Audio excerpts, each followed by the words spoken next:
The difference between this kind of bread, which I call real bread, and the white bread, and the whiter the bread, the sooner you're dead, which is basically sugar and air, is that it fills you up. Yes, it so does. One slice of this is going to fill you up as much as maybe 3 or 4 slices of white bread. And that other bread keeps you craving more. Yeah, more and more kinds of bread. Yeah, so that's good for the colon. What other vegetables would be good? And any of the fruits, as you said, were cleansers. So I'm going to give the banana.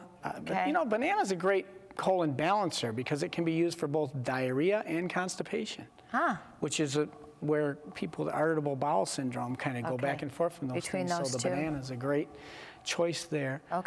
So far as colon function. And then another area of detox, probably the second most important area, hard to decide what's more important, is the arterial system, keeping the arterial system detoxed, which means your veins? Keeping the arteries clean. Mainly. It's arteries that will build up with plaque and harden and then cause heart attacks or strokes or blood clots to form and all the issues that go along with that, high blood pressure. So what would be good for arteries? Something good for your blood? We have to be loading up on antioxidants. Oh, well then we're back to this guy. Super lemons. And the grapefruit I see over there. I knew you wanted to get to that one, weren't you? I love this. This one's a little smaller because it's an organic grapefruit. Yeah. So it's not quite as big, but boy, is it good. It really is good. I love grapefruit. And we were talking a few weeks back too how grapefruit helps to burn fat, and it also has some serotonin in it, so it's a good bedtime snack, and I love to have a grapefruit before bed at night. Right, and then peppers are loaded with antioxidants. Carrots, grab those carrots once there. Carrots are one of the star players when it comes to vitamin C, and as are peppers. There's actually These are real carrots, look at that. There's up to 6 times the vitamin C in a pepper, in a red pepper, that you'd even find in an orange. Orange is another great way for antioxidants. These are Bugs Bunny carrots. You can kind of see them. No, these are not those fake little ones at the store that are in the bag. Good for your eyes, too, the beta-carotenes, the carotenoids. Those are just cool. Bugs never wore glasses, did he? No, he didn't. Works. And then those beets right behind there, if you'll lift those up a minute. A lot of people don't even know what beets look like, but those are some real when we juice, put some beets in there. Yeah. And add that, a great blood cleanser and fortifier for your liver, but a blood cleanser. Don't spill any on your clothes, though, because that stain's not coming out. And then for high blood pressure, something that's, they're very, very colorful fruit.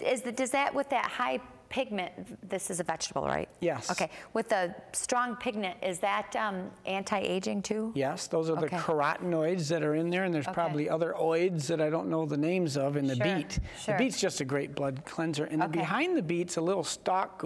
I've eaten the outside of it already, but it's what's left of. It's a cute little celery. Of God's natural example, 3 stalks, break off 3 of those. All right. 3 raw stalks of celery can lower blood pressure equivalent to the first antihypertensive medications, pharmaceuticals. I mean, there are healing, healthy nutrients. I was going to say chemicals or compounds, but they're nutrients that are in the celery that will help your body to bring blood pressure into balance. Okay, so what were you saying? 3 stalks of celery a day? 3 stalks of celery balances blood pressure as equivalent to the first line of antihypertensive medications, blood pressure lowering medications. Okay. Which, by the way, are nutrient depleting, those medications. This one adds nutrients to you. So that's a second area. So we talk about the colon. Can I say, too, for kids, a nice little snack that the girls like to make is, once again, just a little bit of natural peanut butter and some raisins, the ants on a log. Remember that when you were a kid? That's still a good snack, and the kids like it. Ants on a log. Ants on a log. Very good for you.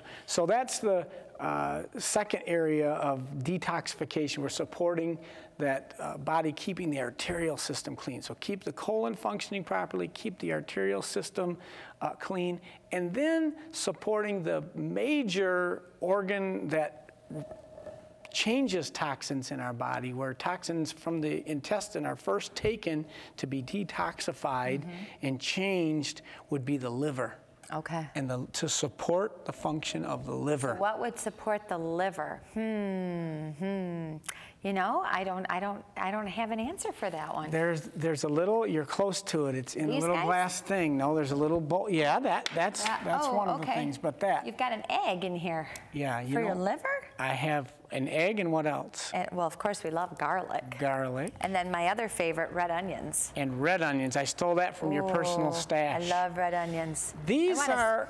I'm so weird, but I like to smell things. What these are sulfur-containing foods. Sulfur, okay. So that's where you're going. Yes, that's where I'm going. Sulfur helps the liver to detoxify, to make things that are very toxic to the body not as toxic, get them ready for excretion. It's really a two-step process. One thing the liver does is packages up the garbage, so to speak, and get it ready at the curb, and then the next step is getting it from the curb out of the body. So that's going to support the liver, and anything green is going to support liver and kidney function. The kidneys, of course, filter the blood and make urine. Yes. So to fortify the kidneys and the livers, anything green, cabbage, Brussels sprouts here, which is just a tiny little cabbage.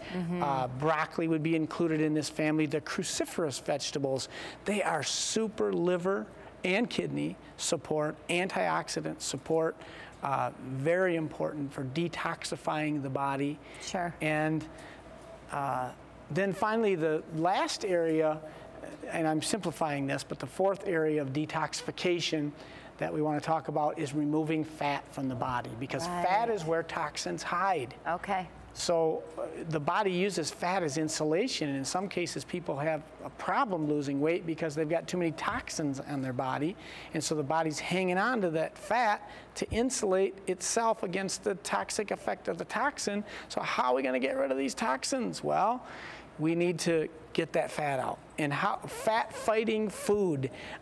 There's a star player here for fat fighting. Yeah, the grapefruit. Yeah. Yes. I thought you would want to grab that one. Well, I don't want to break the egg. All right. That's what I'm thinking of.